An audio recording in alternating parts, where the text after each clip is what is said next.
Eu sei que você é uma pessoa que tem se dedicado, que tem trabalhado dia após dia para construir com o suor, arduamente, o seu patrimônio, os seus investimentos e os seus negócios. Imagina só então a dor de alguém que dedicou uma vida inteira a isso e por causa de um único ano, que teve um ano ruim, acabou se endividando, tomando alguns processos, ou quem sabe teve algumas decisões erradas, ou uma crise política no país. Por causa desse um único ano, essa pessoa acaba perdendo tudo aquilo que construiu ao longo de toda a sua vida. Com certeza isso é uma dor completamente insuperável e eu não quero que ninguém esteja nessa posição.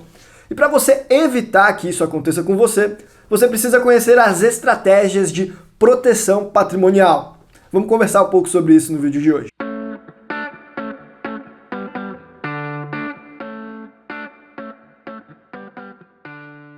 Fala pessoal, eu me chamo Guilherme, eu sou advogado e aqui no canal da Capital Global a gente conversa sobre estratégias de internacionalização e as vantagens que elas podem trazer para você na hora de ganhar mais dinheiro, seja investindo ou seja empreendendo. E não só as vantagens na hora de ganhar mais dinheiro, como também na hora de proteger aquilo que você já conquistou. Então a gente fala de assuntos como blindagem patrimonial, que é o tema de hoje, mas também planejamento tributário e sucessório, segunda nacionalidade, investimentos e negócios no exterior. Se você gosta desse tipo de conteúdo, considere se inscrever aqui no canal então, mas não basta só se inscrever, ativa o botão das notificações, clicando ali no sininho para receber aí no seu celular uma notificação sempre que sair conteúdo novo para você por aqui. E é claro, não esquece de clicar no bom e velho botão de gostei. Então vamos lá, falar sobre proteção dos seus ativos, as estratégias que você pode fazer para blindar aquilo que você construiu ao longo de uma vida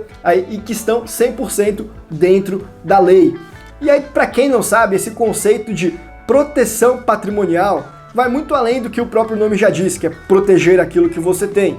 Na verdade, aqui estão algumas estruturas jurídicas e também alguns comportamentos pessoais que você pode fazer para proteger não apenas a tua casa, os teus ativos na bolsa, mas também o teu score de crédito, por exemplo, também a tua reputação no mercado. Tudo isso aí se trata de proteção patrimonial. E se proteger de quê?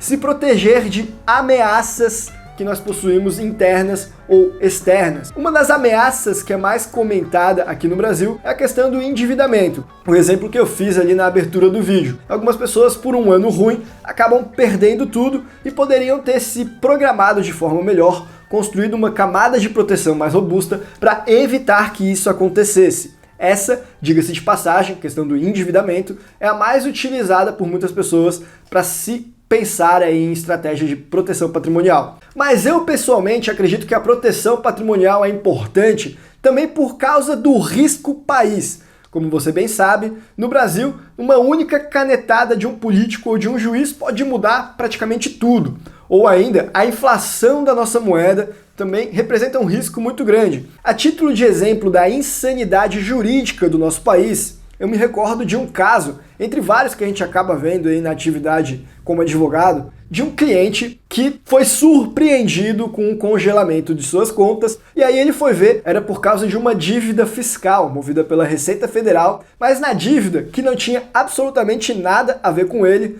por conta de uma empresa que ele já não era sócio há muitos anos, que inclusive a empresa já tinha fechado também há muitos anos e a dívida estava prescrita. Mas ainda assim ele acabou tendo uma tremenda dor de cabeça para conseguir limpar o nome dele, o que mostra a insegurança jurídica do nosso país. E é por isso que eu digo que não existe blindagem patrimonial aqui no Brasil. O máximo que a gente pode fazer é mitigação de riscos. Se você quer estar com um patrimônio realmente mais protegido, aí você vai precisar pensar em estratégias de internacionalização. Em todo caso, mesmo medidas internas, algumas delas vão ser eficientes para você. E o que eu quero fazer então no restante desse vídeo é separar em duas partes. Eu vou trazer algumas estratégias internas, legais, para você proteger o seu patrimônio e na sequência eu vou falar sobre a internacionalização. Estratégias internas de proteção patrimonial. E a primeira estratégia interna para você conseguir proteger o seu patrimônio aqui no Brasil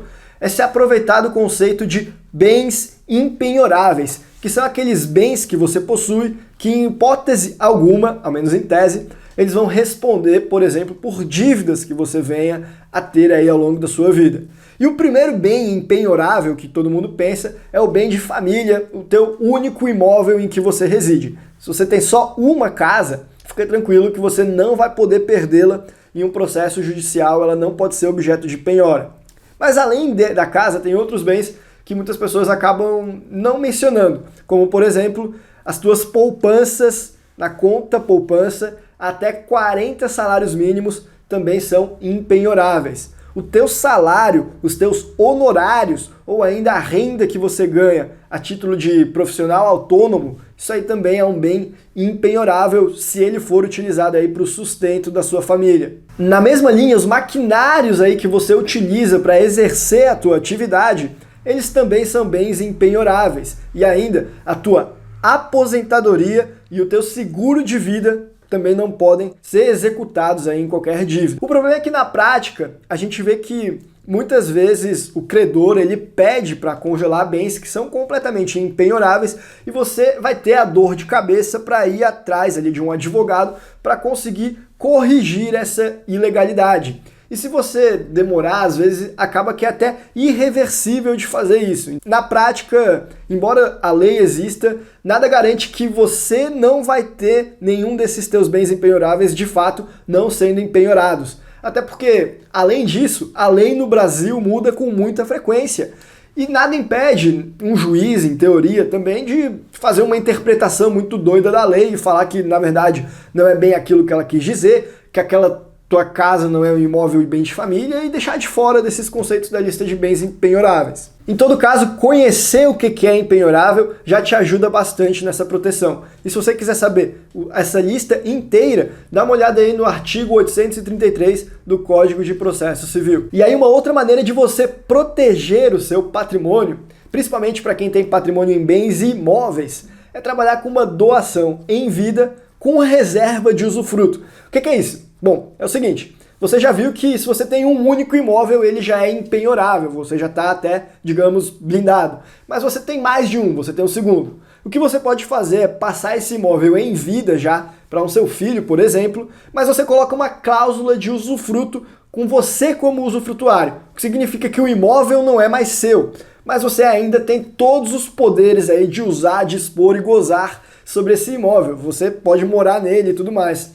Dessa maneira, o imóvel não estando mais seu, se você tiver algum problema com o seu nome pessoa física, você está protegido, esse imóvel não vai ser atingido por conta dessas suas dívidas. Na mesma linha, a gente pode fazer também uma outra estratégia de proteção patrimonial, que é montar uma holding de imóveis, ou ainda uma holding de bens no geral, administradora de bens. Eu já falei um pouco mais sobre ela em um outro vídeo, que eu vou deixar aqui no izinho para que você possa conferir. Mas o ponto aqui é que essa holding, você vai criar uma empresa que tem personalidade jurídica própria e é diferente da sua personalidade de pessoa física. O patrimônio que é da empresa não é mais seu. E aí você pode pegar todos os imóveis que você tem e passar para a empresa, que agora ela responde por eles e não mais você.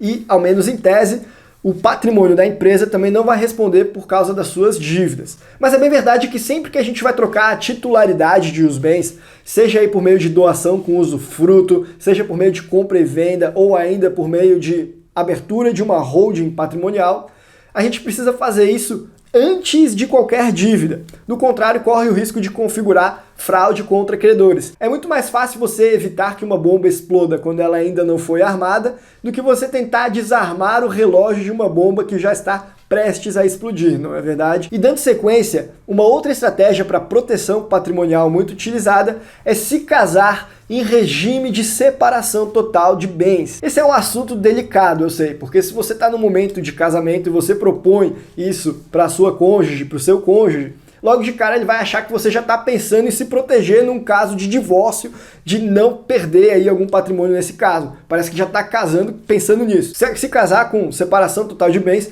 te protege num caso de eventual divórcio, mas é uma estratégia de planejamento que vai muito além disso, porque também te protege durante o casamento, na hipótese de vocês nunca se divorciarem, de, por conta da dívida de um de vocês, o outro do casal acabar respondendo junto. O que é péssimo, ia causar brigas e provavelmente ia ser esse o motivo daí do divórcio. Aqui no Brasil, uma das principais causas de divórcio são justamente questões financeiras.